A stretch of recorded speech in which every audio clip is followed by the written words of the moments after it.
Well, hello, fellow people. So, I have been trying to find this video, and even though I like this cat, he always says he's going to, the link will be in the description, and it never flipping is. So, I'm going to have him in this shot. I certainly want to credit him, but I just wanted to get to the skinny, right? And because it's only, you got more him than the actual content and which we are discussing. I cannot tell you how annoying that shit is, that this has become normal. This is why we're here, not you. When they do that, it's like you're missing, you're not reading, I don't know. I was going to not say you're not reading the audience or you're not reading the room, but I guess I'm the only one that's terribly disturbed by this Game Boy viewing of video that Americans and around the world now take. It's so regressive. It's absolutely infuriating. But let me play this. I'm going to stop it when he talks. Hopefully he's not interrupting, because he tends to stop the video a lot when these short clips hit. So I'm going to let it run and see how far it goes. But what she says here, every American needs to know. I wish I could just find the damn video by itself, you know. But every American needs to know there are two elements. You see, money, the shutdown is for the illegals, right? Because we know it is. All these cities, they've said they've gone bankrupt without saying it. I mean, millions in a year, billions in some cases in 18 months.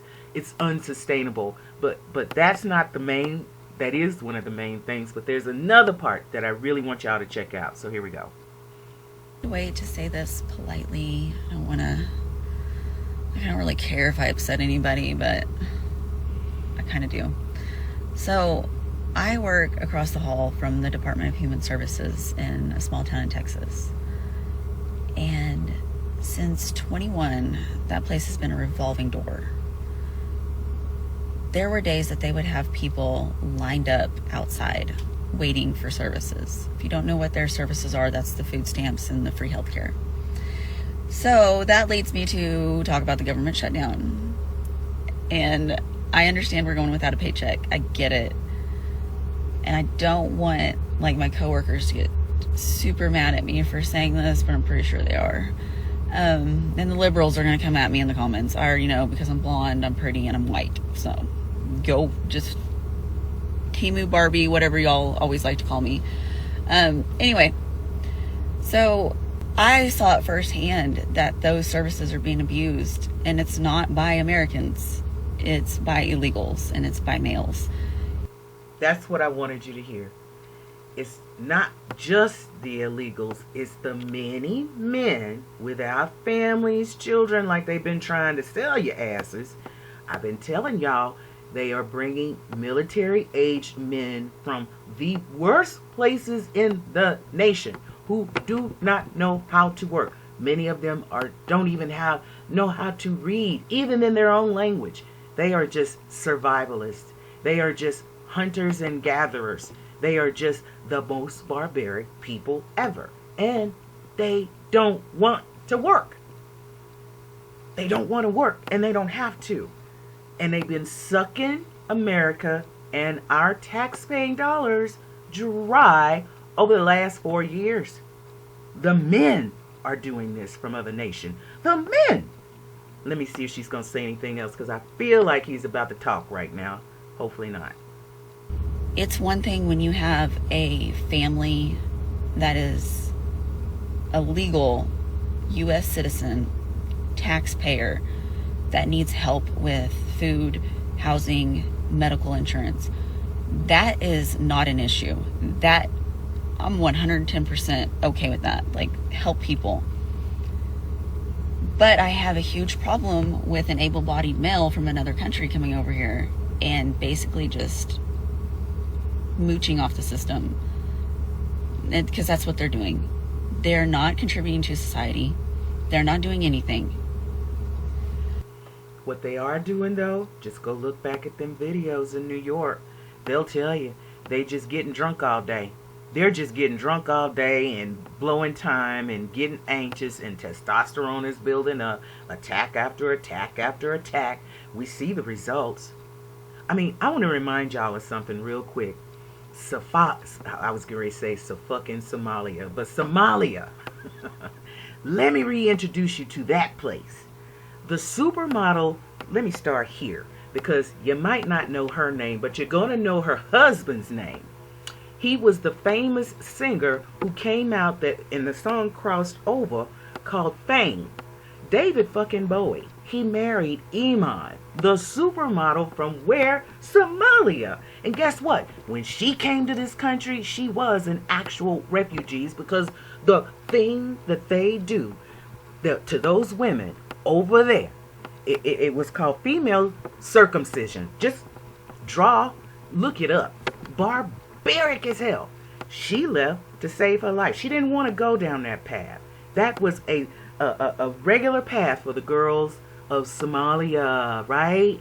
And now fast forward to where we are now, and you got Dearborn, Michigan, and another little city in Michigan, and I just saw in a comment, Grand Rapids too, that they got the call to prayer for Muslims screaming across the streets of Dearborn now.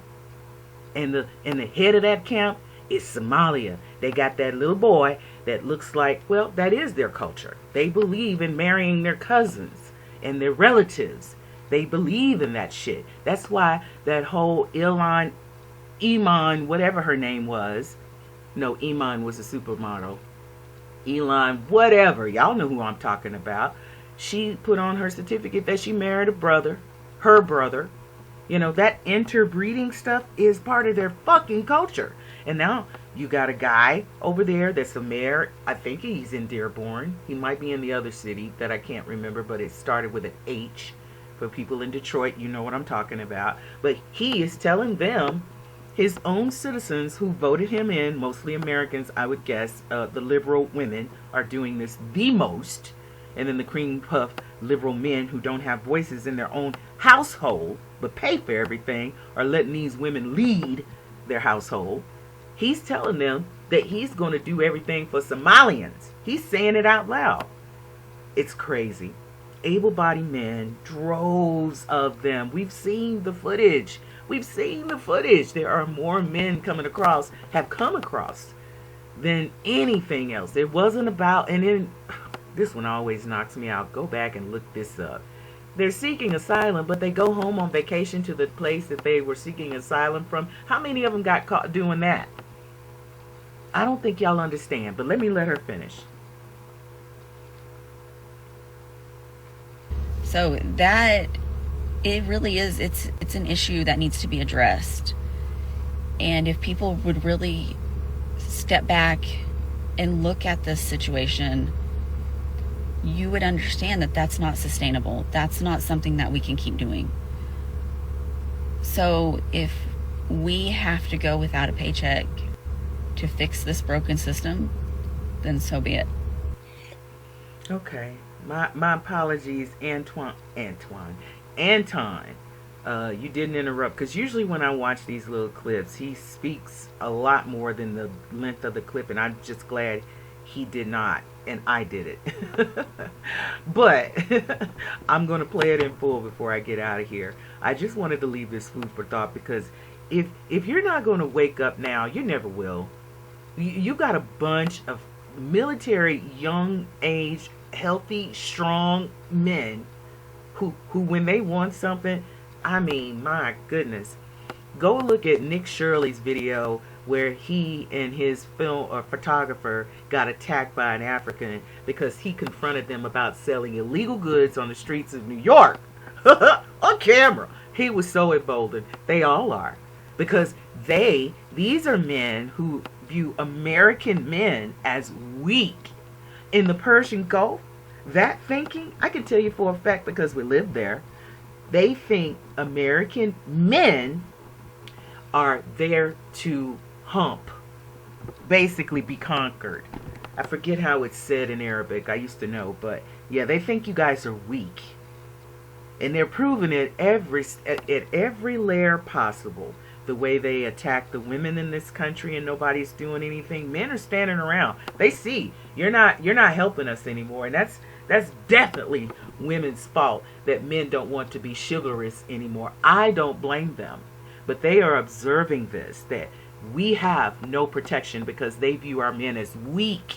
And now they're sucking the teat off of our money to feed themselves. And somehow or another, they are going in, they're stealing, or they're buying these purchases with their food stamps that we are giving to them, that your leaders are fighting for. All these ICE protests, that's what it circles back to. They're doing all this illegal activity, and there's never any repercussions. There are no bails in some state. It is a fucking circus. They're laughing at us right now. And now they got us by the balls because all of this waste we've been spending on them for the last 4 years, we're shutting down. All right, food for thought. I'm going to play this again because I'm not going to speak. I want y'all to hear it in its full context. I will see you next time. I've been trying to find a way to say this politely. I don't really care if I upset anybody, but I kind of do. So I work across the hall from the Department of Human Services in a small town in Texas. And since 21, that place has been a revolving door. There were days that they would have people lined up outside waiting for services. If you don't know what their services are, that's the food stamps and the free healthcare. I do have to pause here. So I've had to use human services just because I was new to a city, and I know that that's a place that has resources for information. Like in this particular case, I lived in a city where I didn't know where or how to contact their Chamber of Commerce, because I'm used to what a Chamber of Commerce actually does for a citizen when they know how to use it. So I contacted their office and they pointed me in that direction. So they are also a source. They're not just for poor people who need food stamps and housing and all of that stuff. Understand completely what your government has available to you. They are here to assist. We pay for them to do that, okay? So that leads me to talk about the government shutdown. And I understand we're going without a paycheck. I get it. And I don't want, like, my coworkers to get super mad at me for saying this, but I'm pretty sure they are. And the liberals are going to come at me in the comments. Because I'm blonde, I'm pretty, and I'm white. So go just Timu Barbie, whatever y'all always like to call me. Anyway, so I saw it firsthand that those services are being abused, and it's not by Americans. It's by illegals, and it's by males. It's one thing when you have a family that is a legal U.S. citizen, taxpayer, that needs help with food, housing, medical insurance. That is not an issue. That I'm 110% okay with that. Like, help people. But I have a huge problem with an able-bodied male from another country coming over here and basically just mooching off the system. Because that's what they're doing. They're not contributing to society. They're not doing anything. So that, it really is, it's an issue that needs to be addressed. And if people would really step back and look at this situation, you would understand that that's not sustainable. That's not something that we can keep doing. So if we have to go without a paycheck to fix this broken system, then so be it.